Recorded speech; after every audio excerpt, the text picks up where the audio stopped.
Larry.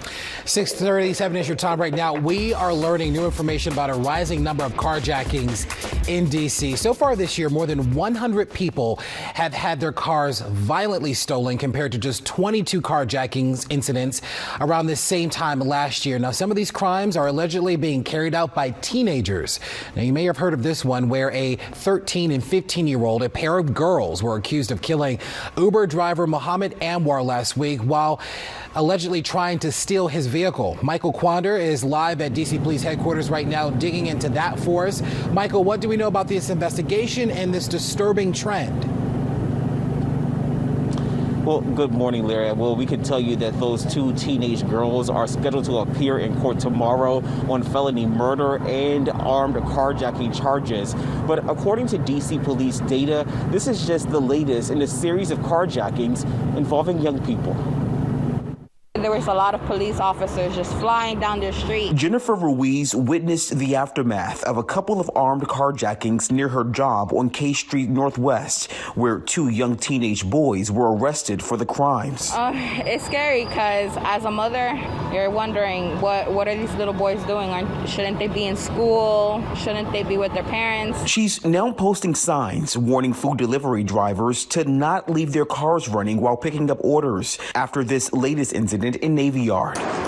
Just last week, two teenage girls were charged after this Uber driver, Mohammad Anwar, was killed as they allegedly tried stealing his car. According to data from D.C. police, incidents like these are happening more often, and a growing number of teenagers and children may be responsible for them. In 2019, there were a total of 142 carjackings in the district compared to 345 in 2020.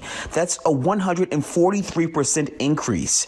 In 2019, 24 juveniles were arrested for carjackings, and in 2020, that number went up to 60. And then fast forward to this year, 2021, there have been at least 101 carjackings so far, with at least 23 juveniles arrested for those incidents. It's my only wish that we as a community, as a society, can come together and embrace these children and start to show them the right path and the right way in life. Now, the district announced a new task force just last month to address these carjackings, and we reached out to them to figure out if we can interview them about this concerning rise in carjackings here and what they're doing about it. But our request was denied, but still, we are going to be asking them to do this interview again and continue to press the city for answers about how they are addressing this concerning rise, this concerning trend, as we know that people here in the district are definitely concerned about it. I'm reporting live this morning in the district outside of D.C. Police Headquarters. Michael Quander, back to you on the studio. If the task force has a plan, the public should know about it. Michael, thank you so much. We appreciate it. Well, we don't normally follow GoFundMe pages often, but this one is special, especially when you consider the support for Mohammad Anwar. It's been touching, and as of this morning, it is quickly reaching that $1 million mark. It's up at least $200,000 in just the past 24 hours. At this rate, it could reach the $1 million mark by tomorrow. Now, the Post says that the money will go to Anwar's family for funeral expenses and other monetary needs as well. You know, in Michael's piece right there, and Michael, thank you for it. We heard from the Mount Vernon Triangle Community Improvement District, the gentleman who said that, you know, if you could only reach these teenagers and try to set them on a different path.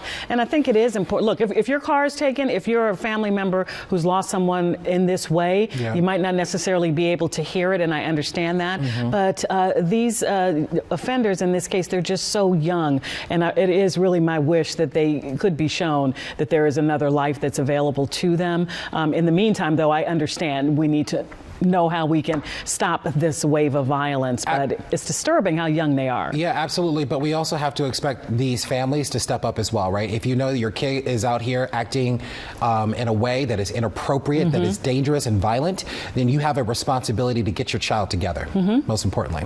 Your time right now is 6:42.